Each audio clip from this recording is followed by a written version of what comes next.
Hi! Hello! నమస్తే. Welcome to our channel. నేను మీ సిరి. ఈరోజు మనం చెప్పుకోబోయే కథ మిసెస్ అగస్త్య. కథలోకి వెళ్ళే ముందు వీడియోని లైక్ చేసి, అలాగే మన ఛానల్‌ని హైప్ చేయడం మర్చిపోకండి. Mrs Agastya part 178. నన్ను పెళ్లి చేసుకుంటావా? ఆ మాట వచ్చిన మరుక్షణం రచన నిశ్చేష్టురాలై చూసింది. ఆమె గబుక్కున కుర్చీలో నుంచి పైకి లేచింది. అతని మాటలకు ఆమె మెదడు పనిచేయనట్టు అనిపిస్తుంటే, అలాగే కళ్ళు తేలేసి చూస్తోంది. ఆమె వినకూడనిది మాట విన్నట్టు, ఊహించనిదేదో జరిగినట్టు ఫీలయిపోయింది రచన. ఆమె అలా అదిరిపడడంతో తేరుకున్నాడు అరవింద్. ఏమైంది? ఎందుకంత షాకవుతున్నావు? ఈ మాట నిన్ను ఎవరైనా అడిగారా? అని అనబోతున్నాను అని అన్నాడు అరవింద్ మాట మార్చేస్తూ. మరో షాక్ తగిలినట్టు చూసి అతని మాటలని మననం చేసుకుంది. మీరు అనేది అన్నది గుటకలు మింగుతూ రచన. అవును. నిన్ను ఇలా ఎవరైనా అడిగారా అని అంటున్నా అని అన్నాడు అరవింద్ నవ్వుతూ. రచన గట్టిగా ఊపిరి పీల్చుకొని మళ్ళీ కుర్చీలో కూర్చుంది. ఆమె ముఖంలో భావాలు గమనిస్తున్నాడు అరవింద్. తను అలా అడిగితే ఈ అమ్మాయి సంతోషపడట్లేదు. ఆశ్చర్యపోయింది. ఈ అమ్మాయికి తన మీద కొంచెం కూడా అలాంటి ఉద్దేశమేం లేదా? అరవింద్ ఆలోచిస్తూ అలాగే చూశాడు రచన వైపు. ఏమైంది రచన? అని అడిగాడు. కామంతో చూసేవాళ్ళు తప్ప ఇలా ఎవరూ అడగలేదు సార్. ఆమె చిన్నగా నవ్వింది. అరవింద్ కొన్ని క్షణాల పాటు మాట్లాడలేకపోయాడు రచన సమాధానం విని. ఐయామ్ సారీ అన్నాడు. అయ్యో! మీరెందుకు సారీ చెప్తున్నారు? ఆమె అయోమయంగా చూసింది అరవింద్‌ని. వెళ్దాం పద. లోపలికి చాలా లేటయింది అని అరవింద్ చెప్పడంతో తల ఊపి లేచి అతనితో పాటు నడిచింది రచన. మౌనంగా నడుస్తున్న అతన్ని అప్పుడప్పుడు గమనించసాగింది. అరవింద్ ఏదో దీర్ఘాలోచనలో ఉన్నట్టు రచన గమనించింది. సరిక నేను వెళ్తాను. రచన అక్కడ ఆగిపోయింది. పద, ఇటు నుంచిటు వెళ్ళు. స్టెప్సున్నాయి కదా! అయోమయంగా చూశాడు అరవింద్. రచన అడ్డంగా తల ఊపింది. ఆమె ఎందుకు ఆగిపోయిందో అర్థం కాలేదు అరవింద్‌కి. ఏమైంది? అని అడుగుతూ రచన చూపులు మాలతి గది వైపుగా ఉండడంతో అతనికి విషయమేంటో అర్థమైపోయింది. ఆమె చేతిని వెంటనే అందుకోవడంతో మరోసారి అదిరిపడింది Rachana. I'm sorry Rachana. Really sorry. I'm really sorry. ఇదంతా నా మూలంగానే జరిగింది. అరవింద్ మాటలకి అర్థం బోధపడలేదు రచనకి. సార్ ఏమైంది? మీరు సారీ చెప్పడం ఏంటి సార్? ఆమె అతని వైపు కంగారుగా చూసింది. మాలతి బిహేవియర్ కరెక్ట్‌గా లేదని నాకు తెలిసి కూడా తీసుకొచ్చాను. ఇదంతా నా మిస్టేక్ అని అతను అంటుంటే, ఒకరి వ్యక్తిత్వానికి, ప్రవర్తనకి మరొకరు ఎలా బాధ్యులవుతారు సార్? మీ వ్యక్తిత్వానికి మీరు క్షమాపణ చెప్పడం కరెక్ట్ కాదు అంటూ చిరునవ్వుతో అతని చేతి మీద అప్రయత్నంగా మరో చేతిని వేసింది రచన. ఆమె మాటలకు రిలీఫ్ ఫీలింగ్ వచ్చింది అతనికి. గుడ్ నైట్ అని అన్నాడు. గబుక్కున చేతిని వెనక్కి తీసుకుని గుడ్ నైట్ చెప్పి చిరునవ్వుతో వెళ్ళిపోయింది రచన. గదిలోకొచ్చి బెడ్ మీద పడిపోయాడు అరవింద్. జుత్తులోకి చేతులు పోనిచ్చి అలాగే కూర్చునిపోయాడు. తను ఏం మాట్లాడాడో గుర్తుకొస్తుంటేనే కంగారుగా ఉంది. తన మాటలకి రచన ఏమైనా తప్పుగా అనుకునేది. అసలు అలా ఎలా అడిగాడు? మాలతి బిహేవియర్, రచన బిహేవియర్‌ని క్యాలిక్యులేట్ చేశాడు తను. అందుకే మాలతి కంటే రచన బెటర్ అని అతని అభిప్రాయం. రేపటి రోజున రచన కంటే బెటర్‌గా బిహేవియర్ ఉన్న అమ్మాయి కనిపిస్తే మళ్ళీ మారిపోతుంది అతని మైండ్. అరవింద్‌కి కాసేపు ఏమీ అర్థం కాలేదు. తను నిజంగానే మిస్టేక్ చేయబోయాడు. కొంచెం ఉంటే చేసేవాడే. ఇక అతనికి స్పష్టమైపోయింది. మాలతికి అతనికి సెట్ కాదు అని. ఆమెని ఇక్కడి నుంచి తీసుకురావడం, ఇక్కడికి తీసుకురావడం కూడా ఒకందుకు మంచిదే అయింది. లేకపోతే లైఫ్ లాంగ్ అతను సఫర్ అయ్యేవాడు. అతని ఆలోచనల మధ్యనే ఆ రోజు పడుకున్నాడు అరవింద్. శ్రీకళ పూర్తిగా కోలుకుంది. రామ్ తన తల్లిదండ్రుల బిజినెస్‌ని వృద్ధి చేసే పనిలో ఉన్నాడు. అతని మూలంగా ఎంత నష్టం జరిగిందో, ఆ నష్టాన్ని పూడ్చడానికి ప్రయత్నం చేస్తున్నాడు. పోయిన వ్యాపారమంతా ఇప్పుడు మెల్లిగా నిలబడసాగింది. శ్రీకళతో రామ్ తల్లిదండ్రులు చాలా బావుంటున్నారు. ఆమెకి కుటుంబం ఉన్నందుకు చెప్పలేనంత సంతోషంగా ఉంది కలగి. రామ్‌లో మార్పు కూడా స్పష్టంగా కనిపిస్తోంది. అయినా సరే ఇంతకు ముందులా రామ్‌తో తను ఉండలేకపోతోంది. ఆమె బాధ తీర్చలేనిది, పూడ్చలేనిది. ఆ తప్పంతా తనదే.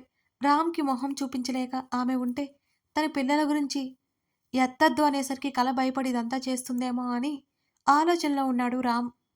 కలని అలాగే వదిలేస్తే ఇంకా ఎలా ఉంటుందో అని రామ్‌కి భయం పట్టుకుంది. అతని ఇంటికొచ్చాడు. చిన్న బాబు బొమ్మ ఒకటి పట్టుకొని దాన్ని తదేకంగా చూస్తోంది. మెల్లిమెల్లిగా ఆమె కళ్ళలో నుంచి నీళ్లు రావడం మొదలైపోయాయి. రామ్ వచ్చింది పట్టించుకోలేదు కల. వెంటనే ఆమె ఆ బొమ్మని హృదయానికి హత్తుకుని, గట్టిగా కళ్ళు మూసుకుని, కన్నీళ్లను బయటికి పంపించింది. ఆమె ప్రతి కన్నీటి చుక్కకి కారణం తనే అని ఫీలయిపోతున్నాడు రామ్.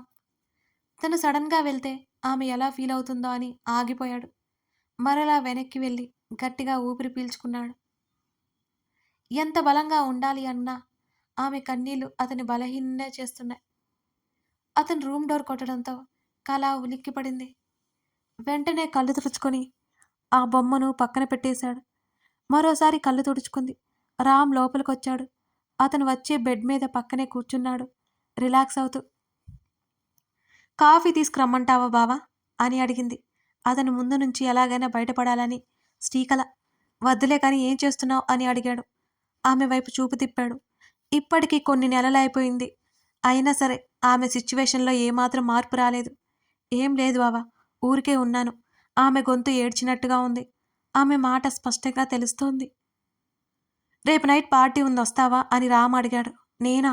నేనెందుకు బావా, నువ్వెళ్ళు. మొదట్నుంచి అలవాటు లేకపోవడంతో కల కాస్త భయంగానే చెప్పింది. నా వైఫ్‌గా నువ్వు అందరికీ తెలియాలి కదా అని అంటూ నెమ్మదిగా ఆమె చేతిని అతని చేతుల్లోకి తీసుకుంటూ చెప్పాడు రామ్. అవసరమా బావా నేను? నువ్వు నా భార్యగా నా పక్కన ఉండాలని కోరుకుంటున్నాను. ఇక నీ ఇష్టం. అతని మాటలకు అలాగే చూసింది కొన్ని క్షణాల పాటు. వస్తాను అన్నది. హ్మ్. తిన్నావా? తిన్నాను. నీకు పెడతాను పద. ఇలా రోజు ఈ టైం వరకు ఉంటే ఆరోగ్యం పాడవుతుంది అన్నది. ఇక ఫ్రీ అవుతానులే. నువ్వు రెస్ట్ తీసుకో. మా మమ్మీ ఉంది పెడుతుంది అని చెప్పాడు. పర్లేదులే బావా. పగలంతా రెస్ట్ తీసుకునే కదా ఉంటాను అని చిన్న నవ్వుతో చెప్పింది శ్రీకళ. సరే ఫ్రెష్ అయి వస్తాను అని అక్కడి నుంచి వెళ్ళిపోయాడు. ఎన్నో రోజుల తర్వాత అతనికి వడ్డిస్తూ పక్కనే కూర్చుంది కల. తింటుండగానే రామ్‌కి ఫోన్ కాల్ వచ్చింది. అతను మాట్లాడుతూ తింటున్నాడు. ఈ మధ్య పని ఒత్తిడి ఎక్కువైపోయినట్టు ఉంది అతనికి. కానీ ప్రశాంతంగా తింటున్నాడు, ఉంటున్నాడు. ఇంతకు ముందున్న సీరియస్‌నెస్ అతని ముఖంలో, ఆవేశం ఇవన్నీ కనిపించడం లేదు. లోపల ఉన్నాయో లేదో పైకైతే మాత్రం చాలా శాంతంగా కనిపిస్తున్నాడు. భోజనం చేసి గదిలోకొచ్చారు. రామ్ వెనక్కి వాలాడు రిలాక్స్డ్‌గా. ఎన్నాళ్ళు నా కష్టం ఫలించిందే. మైనసుల్లో ఉన్న మన ప్రాఫిట్ ప్లస్సుల్లోకి వచ్చేసింది అని రామ్ చెప్పాడు. కంగ్రాట్స్ బావా అన్నది. నీకు జాబ్ చేయాలని చెప్పావు కదా! నాతో నువ్వు కూడా వచ్చే ఇంట్లో బోర్ కొడుతుంది కదా నీకు అన్నాడు. ఆమెను అలాగే వదిలేస్తే డిప్రెషన్‌లోకి వెళ్ళిపోతుందని. నేనా? హ్మ్. ఏం? నా అవతారం చూడు ఎలా ఉందో అని కల చెప్పింది. ఇంతకు ముందు కంటే బాగా బక్క చిక్కిపోయింది. ఆమె చెంపని తడిమి నువ్వు ఎలాగైనా బావుంటావే అంటూ ఆమె చేతిని పట్టి దగ్గరికి తీసుకున్నాడు రామ్. చాలా రోజుల తర్వాత మనసు విప్పి మాట్లాడుకుంటున్నట్టున్నారు ఇద్దరు. అతని మాటలకి శ్రీకళ నవ్వింది. అది అబద్ధమని కూడా తెలుసు. ఎముకలు గూడులా మారిపోయింది ఆమె శరీరం ఇప్పుడు. ఆరోగ్యంగా తయారైంది కానీ శరీరం ఇంకా దృఢంగా మారలేదు అసలు. ఆమె నుదుటి మీద పెదవులు తాకించాడు. వణికింది ఆమె శరీరం. ఆమె చెంపల మీద ముద్దాడి ఆమెను మరింత దగ్గరగా లాక్కున్నాడు. ఇద్దరిలో దాగున్న ప్రేమావేశాలు నెమ్మదిగా బయటపడసాగాయి. ఇన్నాళ్ళు దూరం దగ్గర కమ్మని ప్రోత్సహిస్తోంది. కళ అతను మృదువుగా పిలుస్తూ ఆమె పెదవులను అందుకున్నాడు. అతను ఆధీనంలోకి వెళ్ళిపోయింది శ్రీకళ. ఆమె చేతులు అతన్ని గట్టిగా చుట్టుకున్నాయి. అతని పనులకు ఉక్కిరిబిక్కిరి చేస్తుంటే ఆమె కనులు భారంగా మూసుకుపోయాయి. సన్నటి నిట్టూర్పులు ఆమె నుంచి వెలువడ్డాయి. మరి కాస్త కిందకి జారి ఆమె హృదయంలో అతను ముఖం దాచుకున్నాడు. సారీనే పడుకో అన్నాడు ఆమె డ్రెస్ సరిచేస్తూ. ఆమె మౌనంగా ఉంది. అతను వెంటనే నిద్రలోకి జారుకున్నాడు. ఉదయాన్నే అనగా సూర్యుడు పూర్తిగా బయటికి వచ్చేసిన తర్వాత లేచి తల పట్టుకుంది మాలతి. టైం చూస్తే 8 గంటలైపోయింది. రాత్రి జరిగింది నెమ్మదిగా గుర్తుకు రాసాగింది. వెంటనే లేచి ఫ్రెష్ అయ్యి అరవింద్ గదివైపుకు నడిచింది. అరవింద్ డోర్ లాక్ చేసుకుని ఉన్నాడు. ఈ పాటికి వెళ్ళిపోయి ఉంటారా అనుకుంటూనే డోర్ బెల్ మోగించింది మాలతి. మరో 2 నిమిషాల తర్వాత అరవింద్ డోర్ ఓపెన్ చేశాడు. ఎదురుగా మాలతిని చూసి ఆమె భయంగా కంగారుగా అతన్ని చూస్తుండడం గమనించాడు. అరు అన్నది. వాట్ అని అడిగాడు అరవింద్. ఐఎమ్ సారీ అని చెప్పింది మాలతి. షడప్, గెట్ లాస్ట్ అని అరిచి తలుపు వేసుకుంటుంటే ఆమె ఆపింది. గబుక్కున లోపలికి దూరింది మాలతి, తలుపు వేయకుండా. అతను తలుపు అలాగే తెరిచి పట్టుకొని ఉన్నాడు. నా మూడ్ బాలేదు, వెళ్ళిపో. అరవింద్ ఆమెనే సూటిగా చూస్తూ చెప్పాడు. ఐఎమ్ రియల్లీ రియల్లీ సారీ అరు. ఫ్రెండ్స్ బలవంతం చేశారు అని ఏడవసాగింది మాలతి. అరవింద్ లాంటి అందగాడు, ఆస్తిపరుడు, మంచివాణ్ణి తను వదులుకోలేదు. నువ్వు ఇంకా ఇక్కడే ఉంటే ఏం చేస్తానో నాకే తెలీదు. మాలతి, గెట్ లాస్ట్ అతను గంభీరంగా అన్నాడు. ఇంకోసారి ఇలా జరగదు, ప్లీజ్ అర్థం చేసుకో అంటూ అతని దగ్గరగా వచ్చింది మాలతి. చెప్పాను కదా, ఈ మ్యాచ్ క్యాన్సిల్ అయిపోతుంది. ఐ డోంట్ లైక్ యూ ఆమె సూటిగా చెప్పేశాడు అతను. అతని మాటలకు కళ్ళు పెద్దవి చేసి చూసింది మాలతి మరింత ఆశ్చర్యంగా. ఆరు, ఏం మాట్లాడుతున్నావు? ఆమె కంగారు పడిపోతూ అడిగింది. ఎస్, మనకు పెళ్లి క్యాన్సిల్ చేయమని మా మామతో చెప్తాను. ఇక నీకు నాకు మధ్య ఎటువంటి రిలేషన్ ఉండదు అని చెప్పాడు అరవింద్ మరింత సీరియస్గా. రాత్రి జరిగిన చిన్న విషయానికి ఇంత పెద్ద డెసిషన్ ఎలా తీసుకుంటావు నువ్వు అని కోపాన్ని దాచుకుంటూ అడిగింది మాలతి.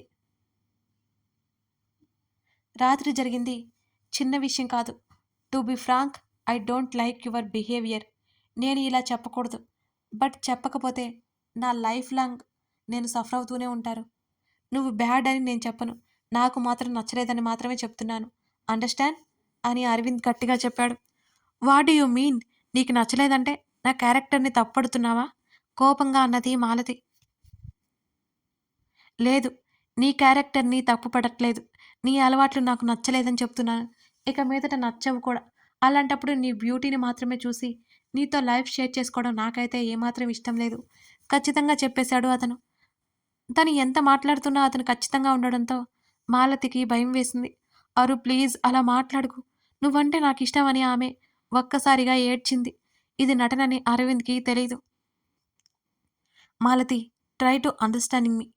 మన ఇద్దరి లైఫ్ బాగుండాలంటే మన మ్యారేజ్ జరగకపోవడమే బెటర్ అని అన్నాడు అతను, ఆమెకు అర్థమయ్యేలా చెప్పడానికి ప్రయత్నం చేస్తూ.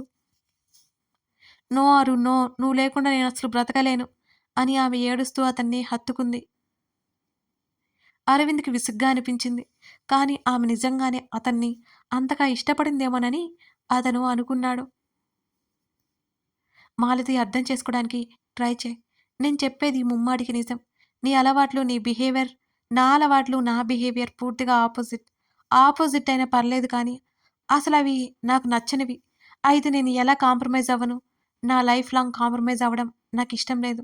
నువ్వు నాకు నచ్చినట్టుగా ఉండాలి అనే కండిషన్ నేను పెట్టలేను అని అతను చెప్తుండగా ఆమె అతని చుట్టూ చేతులు బిగించి ఇంకా ఇంకా ఏడ్చింది.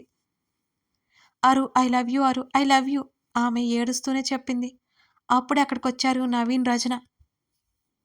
సార్ పిలవబోతూ ఆ మాట గొంతులోనే ఆపేసింది రచన. వాళ్ళిద్దరినీ అలా చూసింది.